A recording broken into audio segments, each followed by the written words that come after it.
Oke, buat Intan, apa nih yang bisa kita diskusikan di sesi general? Paling yang pertama CV Hmm? Pak, ngebahas CV kit CV saya. Hmm? Kira-kira apa sih yang Oh, kurangnya ya. atau mungkin terlalu berlebihan banyak Bahas atau CV nanti di gimana? sesi kedua aja, Kira. di sesi diskusi CV. Diskusi pertama ini kita tanya jawab Oke, yang sifatnya umum. Yang lain dulu, bisa nggak? Yang CV loker secara mungkin umum ya Pak. boleh. Loker Ya. Pak. Kenapa tuh? Oke. Cara cari loker sih Pak. Cari loker kan saya berusaha nyari di LinkedIn terus Jobstreet ya. Cuman Hmm? kayaknya masih susah banget yang nyari kayak sesuai apa keinginan saya atau mungkin kayak kapasitas saya lah. Oke. Yang saya kira-kira oh ini kayak cocok nih gitu. Oke. Jadi gini, cara efektif buat nyari loker gitu aja kali ya. Jadi cara efektif buat nyari loker itu yang pertama jelas jangan hanya mencari di satu sumber. Karena ada perusahaan yang ibaratnya dia nge-share loker cuma di websitenya aja. Ada perusahaan yang nge-share loker cuma di Mm-mm. job portal tertentu aja. Ada loker yang atau perusahaan yang lokernya itu ada di mana-mana. Nah, satu, kita kan nggak tahu nih suatu perusahaan yang kamu lagi cari, lagi incar itu, dia tuh nge-share lokernya itu di mana, ya kan? Sehingga kamu sejak awal harus tetapin bahwa aku akan nyari loker di banyak sumber. Website juga nyari, kemudian di LinkedIn nyari, di sosmed lain mungkin kalau memungkinkan, official IG-nya perusahaan misalkan, kemudian di job portal tadi kamu nyebut ada Jobstreet dan lain-lain gitu, gitu website perusahaan dan lain-lain, Mm-mm. atau grup-grup kayak grupku yang kamu ada di dalamnya kayak gitu. Jadi kamu harus memiliki banyak sumber loker, itu yang pertama. Untuk apa? Untuk tadi, karena saya nggak tahu loker yang saya cari itu ada di mana, itu yang pertama. Yang nomor dua, kita juga nggak tahu perusahaan itu nge-share loker kapan, paham ya? Jadi kita nggak tahu perusahaan itu nge-share lokernya itu kapan. Sehingga apa yang harus dilakukan? Kita cari loker, searching loker itu setiap hari kayak gitu. Iya siapa? Yang kedua tadi. Nah, karena kita nggak tahu kapan suatu loker itu akan muncul, waktunya kapan, tapi kita tahu bahwa setiap hari pasti akan selalu ada loker baru. Sehingga kita harus setiap hari nyari lokernya kayak gitu. Oke ya. Jadi kita kombinasikan dulu. Karena kita Nah, nggak tahu lokernya munculnya lewat mana, sumber kita banyak. Nomor satu itu. Yang nomor dua, karena kita nggak tahu loker yang kita cari keluarnya kapan, ya udah kita ngecek loker setiap hari. Kayak gitu. Yang nomor tiga, apa misalkan yang nomor tiga. Karena loker yang mungkin kita lamar itu ada banyak, jadi kita harus merekap. Jangan hanya mengandalkan ingatan doang. Jadi setelah selesai kamu ngirim lamaran, kamu punya Excel gitu misalkan atau Google Sheet terserah, bikin tabel di sana, tanggal sekian saya ngelamar di PT ini sebagai ini, terus ada kolom info lokernya dari mana, ada kolom ngirimnya via apa, terus ada keterangan misal tanggal 13 Oktober ngelamar ke PT ini untuk posisi ini, sumber lokernya dari LinkedIn, ngirimnya via Gmail misalkan, keterangannya baru mengirimkan berkas pertama gitu, direkap gitu. Kenapa? Karena kalau nanti kan kita nggak tahu nih kecepatan respon perusahaan satu dan yang lain, kan ada yang fast respon ada yang enggak. Nah kalau yang agak lama gitu, apalagi kamu ngirim lamarannya juga banyak, kemudian iya. kegiatanmu nggak cuma buat ngirim lamaran doang, kalau cuma ngandelin ingatan nanti kamu lupa gitu. Sehingga tadi gunakanlah cara tadi. Oke ya. Jadi direkap Oke. nomor tiga. Nomor empat, tips selanjutnya di luar sana banyak sekali perusahaan yang namanya tuh kita nggak familiar. Tapi Mm-mm. perusahaan tersebut lagi buka loker yang kita cari, yang sesuai dengan kemampuan dan keinginan kita. Oke? Sehingga apa yang harus dilakukan? Bikin target lamar kerja harian. Teman-teman yang ada di grup, rata-rata sehari ngirim 20 sampai 30 lamaran. Bisa nggak kamu segitu? Atau lebih? Atau yang penting konsisten dulu. Jangan sampai hari ini ngirim banyak, besok dikit, besok enggak.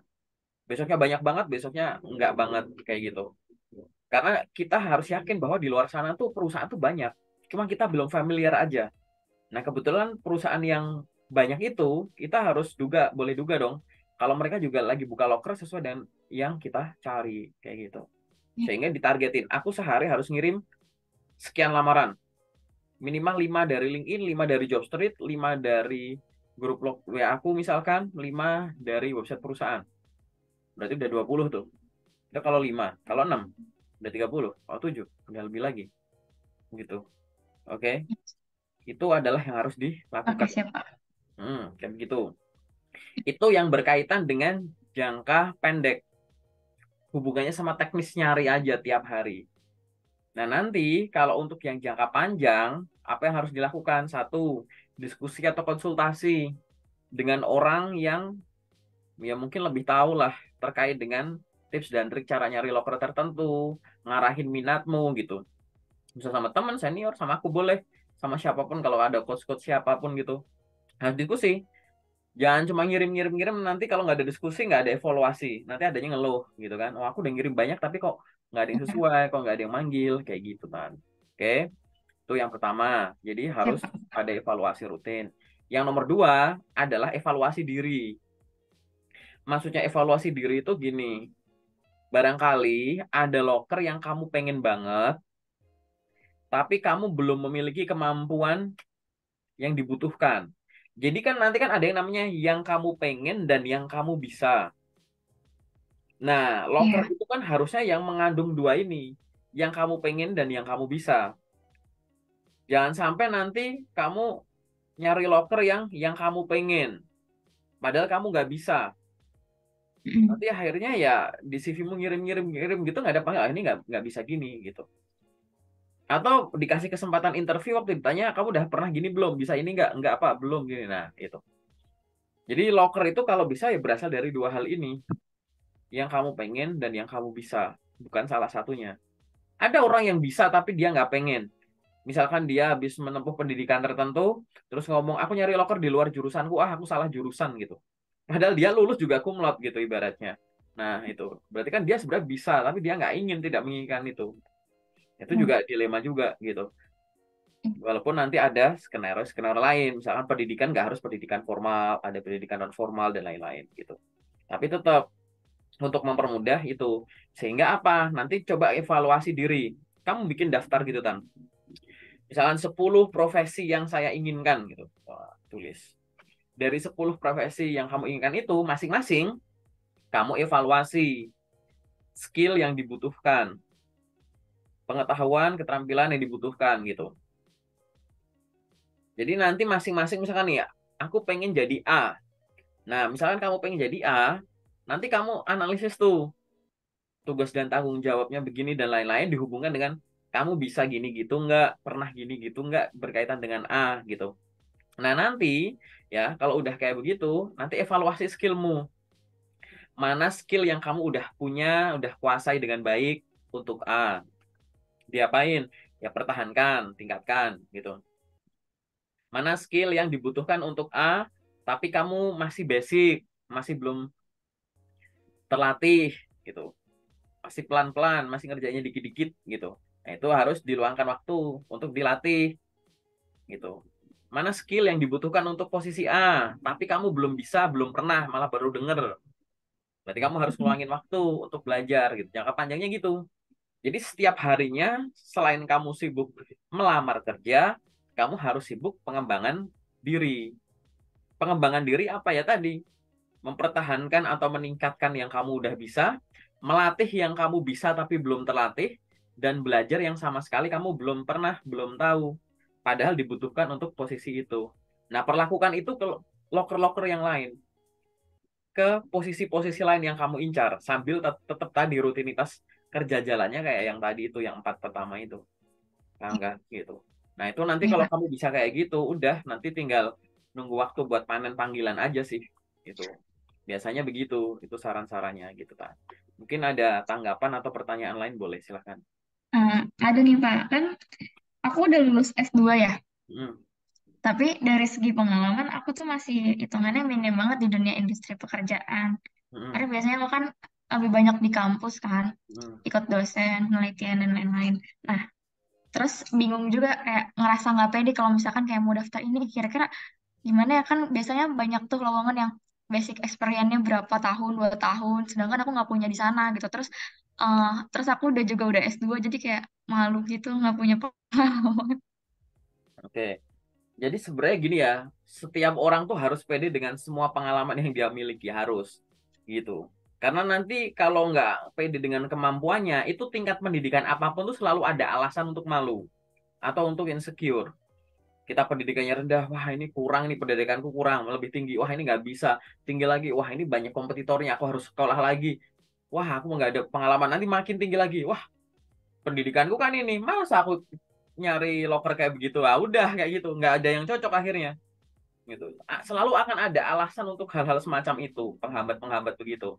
Nah, sekarang fokus saja dengan apa yang kamu punya. Yang kamu punya apa? Pengalaman jelas, pengalaman pendidikan, KS2. Tonjolin itu.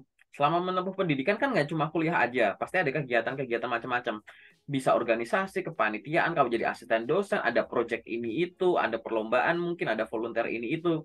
Nah, itulah silahkan pengalaman-pengalaman itu dikemas di CV-mu. Walaupun lulusan S2 tapi nggak ada pengalaman kerja, ya nggak apa-apa. Misalkan kamu nggak bisa S1 langsung lanjut S2 dan lain-lain. Ya nggak masalah Hmm. gitu. Dan kamu harus membungkus itu menjadi sesuatu yang menarik. Bukan malah insecure karena aku S2 tapi nggak ada pengalaman. Oh, nggak ada masalah. Kan selama menempuh pendidikan kan ada pengalaman banyak gitu. Sekarang kamu bayangkan, selama ini ya, sampai dengan aku di tingkat ini gitu ya. Apa yang bisa dimiliki oleh aku seorang lulusan S2 jurusan tertentu, tapi nggak dimiliki sama anak yang lain? Apa yang nggak dimiliki sama anak S2 yang lain? Apa yang nggak dimiliki sama anak S1, tapi aku punya gitu. Atau misalkan diingat lagi kamu punya praktikum atau kegiatan apa gitu. Apa keunggulan yang dimiliki sama orang yang pernah mengikuti perlombaan ini, praktikum ini, tapi orang yang lain belum pernah gitu. Misal kamu pernah magang-magang, apa yang dimiliki sama orang yang pernah magang di sini, magang sebagai ini, tapi kalau belum pernah itu dia nggak punya gitu. Itu kan nilai plusmu, nilai jualmu tuh di situ gitu. Terus pengalaman apalagi misalnya tadi ada project-project dosen jadi asisten gini-gini gini. Apa yang dimiliki sama orang yang pernah jadi itu tapi yang belum pernah nggak pernah gitu. Ya pengalaman itu tadi gitu. Sehingga nanti pada saat kamu udah paham semacam itu, kan artinya kamu udah pede dulu nih, definisi dasar ya. Pede terhadap semua pengalamanmu. Karena banyak loker mintanya tuh pengalaman, bukan pengalaman kerja. Pengalaman sekian tahun atau memiliki pengalaman dalam hal ini gitu. Dia ngomongnya pengalaman. Kalau ngomongnya pengalaman nggak harus dari pengalaman kerja, dari pengalaman lain juga bisa, tetap dihitung. Nah, tinggal nanti gimana cara meyakinkannya. Meyakinkan yang pertama adalah meyakinkan dalam bentuk tulisan. Makanya harus tertulis dengan baik di CV atau dokumen pendukung. Pengalaman-pengalamanmu tadi bisa dituliskan secara simpel di CV. Yang lebih detail, mungkin nanti ada bukti karyanya. Kamu bikin portofolio, ya kan? Kalau mau kepengen yang lebih ini lagi, ada sertifikatnya. Kalau nggak ada sertifikatnya, dibikin di situ boleh nggak? Ya boleh aja gitu. Itu kan dokumen-dokumen pendukung aja gitu.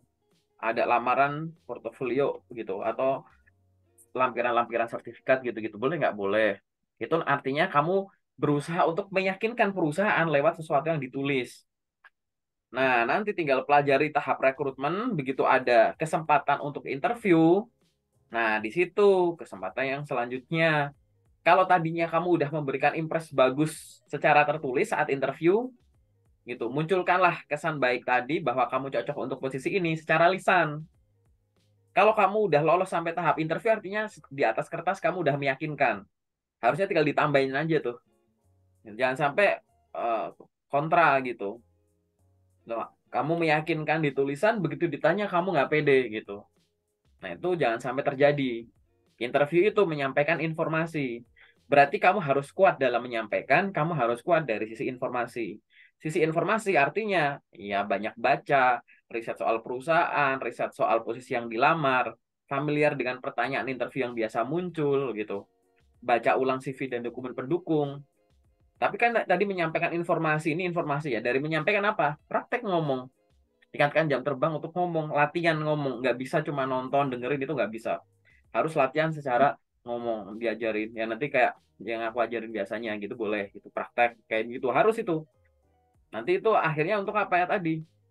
Pada saat kita interview dan lain-lain, termasuk nyusun dokumen, kita boleh pakai sudut pandang kita, tapi kita kan juga harus pakai coba menebak sudut pandangnya perusahaan. Kira-kira perusahaan kalau aku jawab begini tuh seneng nggak? Kira-kira kalau aku lampirin dokumen begini, infonya begini, seneng nggak? Kayak gitu. Karena ini kan pencocokan antara yang perusahaan pengen dan yang kamu pengen. Perusahaan pengen kamu nggak? Kamu pengen perusahaan ini nggak? Gitu. Lebih ketarik menarik itu. Kayak gitu. Sehingga ini cuma masalah apa? Cuma masalah gini. Kamu harus pede sama pengalamanmu sendiri. Kalau perusahaan, gimana caranya perusahaan pede sama kamu? Kalau kamu nggak pede sama dirimu sendiri. Interview itu momen kamu meyakinkan perusahaan, bukan meragukan pengalamanmu sendiri gitu. Ini hanya masalah cara nyusunnya aja kok, Tan. Kayak gitu. Oke? Ada Ya, Kak. lagi nggak yang sifatnya general atau umum? Udah sih di situ aja. Cukup, itu aja. Kak. Oke, sekarang kita masuk ke sesi detail ya.